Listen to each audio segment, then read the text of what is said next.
निश्चित तौर पर गाड़ियां भी एक्सपायर हैं और जिस हिसाब से यूज़ कर रहा था अभी चीज़ें प्रकाश में तथ्यात्मक आई है, मुकदमा लिखा गया, इन्वेस्टिगेशन जारी है और जो भी तथ्य प्रकाश में आएंगे उस हिसाब से आवश्यक वैधानिक कार्रवाई की जाएगी।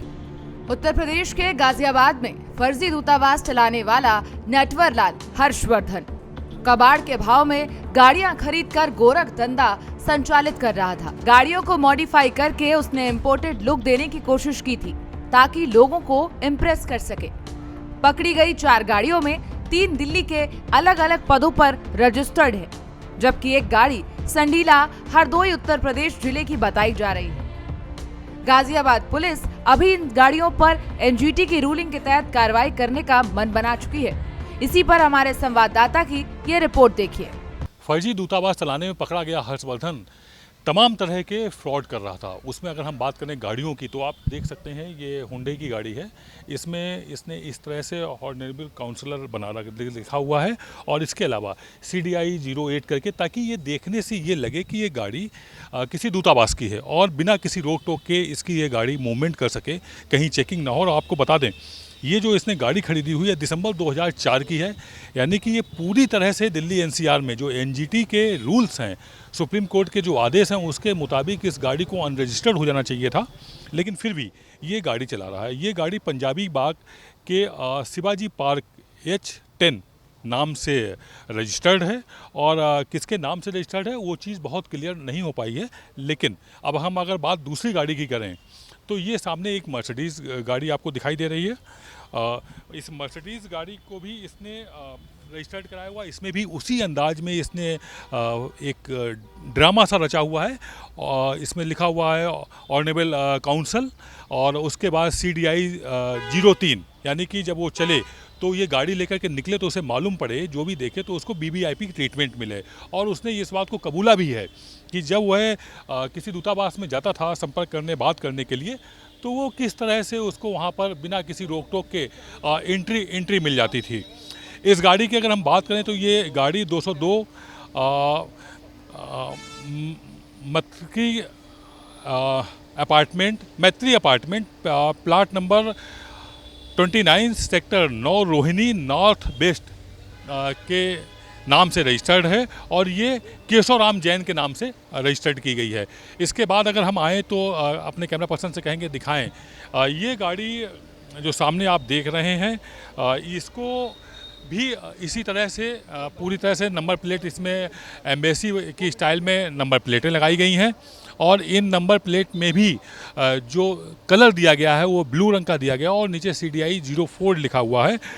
ये गाड़ी कमल किशोर शुक्ला के नाम से रजिस्टर्ड है और ये गाड़ी उत्तर प्रदेश के नंबर से है। इसमें UP 14 AJ 8009 इस गाड़ी में नंबर रजिस्टर्ड है और उत्तर प्रदेश के कमल किशोर शुक्ला के नाम से जो गाड़ी रजिस्टर्ड है इसमें संडीला हरदोई का पता लिखा हुआ है और ये गाड़ी भी 2007 की है। 2007 के हिसाब से देखें तो किसी भी सूरत में ये दिल्ली NCR में चलने की हैसियत में ये गाड़ी नहीं है।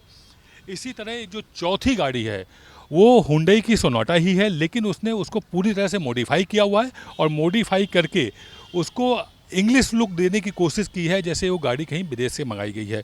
उसका नंबर है DL 4CR 8559। ये गाड़ी जनकपुरी के नाम पर रजिस्टर्ड की गई है और 7 मई 2004 में उसका रजिस्ट्रेशन हुआ है। ये भी दिल्ली के पते से, यानी कि 4 गाड़ियों में से अगर हम बात करें तो 3 गाड़ियाँ दिल्ली के पते से रजिस्टर्ड की गई हैं और एक गाड़ी संडीला हरदोई का एड्रेस जहाँ पर दिया गया है इस तरह से वो चौथी जो उत्तर प्रदेश की जो गाड़ी है उसको उस पर पूरा एक्शन, उसको अनरजिस्टर्ड करने का काम यहाँ से लिख करके जाएगा, रिपोर्ट लग के जाएगी और उसको अनरजिस्टर्ड करने का काम किया जाएगा। साथ ही कबीरनगर थाना क्षेत्र में जो अब रिपोर्ट लगेगी उस रिपोर्ट के बिहाफ पर इन गाड़ियों को सीजिंग की कार्रवाई शुरू हो जाएगी। फर्जी दूतावास चलाने वाला हर्षवर्धन घर से काफी रसूखदार है। उसकी पैतृक कोठी काफी आलीशान बनी हुई है। अपने पैतृक आवास से चंद कदमों की दूरी पर उसने किराए पर मकान लेकर फर्जी एम्बेसी संचालित करने का काम किया था। बताया जा रहा है कि पिछले 3 सालों से वो ये फर्जी एम्बेसी गाजियाबाद के कविनगर के पास इलाके में संचालित कर रहा था। फिलहाल यूपी STF ने शुरुआती पूछताछ के बाद उसको न्यायिक हिरासत में जेल भेज दिया। ऐसा माना जा रहा है कि पूछताछ में जो उसने बातें बताई, उसी के आधार पर यूपी एसटीएफ ने एटीएस से संपर्क साधा और अब एटीएस भी अपनी पड़ताल आगे बढ़ा रही है। फर्जी दूतावास चलाने वाले हर्षवर्धन जैन को जेल भेज दिया गया है। यूपी एसटीएफ की कार्रवाई आगे बढ़ चुकी है। लगभग 24 घंटे उससे कड़ी पूछताछ की गई, जिसमें उसने बहुत सारे रहस्य खोले हैं। अब यूपी एसटीएफ ने ये अपनी रिपोर्टें केंद्रीय जांच एजेंसियों को भी सौंपी और साथ ही यूपी एटीएस भी इस पूरी जांच में अब शामिल हो गई है। यूपी एटीएस भी उससे संबंधित जो भी लोग हैं उनकी पड़ताल कर रही है और ये मालूम करने की कोशिश कर रही है कि उसके ताल्लुक कहाँ कहाँ रहे और उसने क्या कुछ कारोबार किया, किस तरह से फ्रॉड किया, नौकरी दिलाने के नाम पर किस तरह से गोरख धंधा चलाया और हवाला के जरिए उसने किन किन देशों से ताल्लुक रखे हैं और यहाँ पर किसको फ़ायदा पहुँचाया हुआ है। इस वक्त हम हैं हर्षवर्धन के पैतृक आवास के बाहर। ये KB 45 है। यहाँ से 100 मीटर की दूरी पर किराए पर मकान लेकर हर्षवर्धन एक फर्जी दूतावास चला रहा था और वहीं से अपने गोरख धंधों को अंजाम दे रहा था। ये उसके पैतृक आवास है, जहाँ पर इसके पिता 85 वर्षीय हर्षवर्धन जैन के पिता JD जैन आवास करते हैं और सामने आप देख सकते हैं JD जैन के नाम से एक भारी भरकम सा बोर्ड लगा हुआ है, जिनमें तमाम तरह की बातें लिखी हुई। Honourable animal welfare officer, ministry of environment and forest, government of India.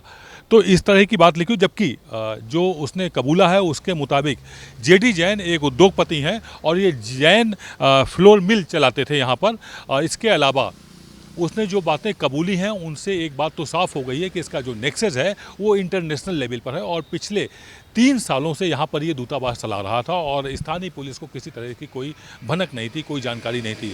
जो उसके पास से VIP गाड़ियाँ पकड़ी गई हैं, VIP नंबर वाली गाड़ियाँ पकड़ी गई हैं, उसमें वो VVIP ट्रीटमेंट लेता था और कई एम्बेसी में सीधे एंट्री पाता था और उसको प्रॉपर VIP दर्जा दिया जाता था। आप यहीं रहते हैं? मैं सेक्टर 23 रहता हूँ सर। और यहाँ पर हर्षवर्धन कभी आते जाते थे, कभी दिखाई पड़ते थे? नहीं, मैंने तो पहली बार देखा ही नहीं है, एक बार भी नहीं देखा। अभी तो लगा हूँ काम पे। कितने समय से आप काम कर रहे हैं? 13-14 दिन हो गए। यहाँ पर कौन कौन अंदर रहता है? माता जी रहती हैं, अंकल जी रहते हैं, बस 2 लोग रहते हैं। हाँ और आप लोग उनका काम करते हैं? हाँ जी। क्या नाम है आपका? मेरा दीपक शर्मा है। ये बातचीत है दीपक शर्मा से, जो बता रहे हैं कि यहाँ पर हर्षवर्धन के वृद्ध माता पिता रहते हैं, जिनकी सेवा में ये खाना बनाता है और घर की सफाई वगैरह ये करता है। और इसके अलावा हर्षवर्धन का यहाँ आना जाना लगभग नहीं के बराबर था। 14-15 दिनों से ये काम कर रहा है और इसने ये बताया हुआ है कि उसने कभी भी हर्षवर्धन को नहीं देखा हुआ था। फर्जी दूतावास चलाने वाले हर्षवर्धन जैन की पकड़ी गई गाड़ियां अनरजिस्टर्ड करके सीज की जाएंगी।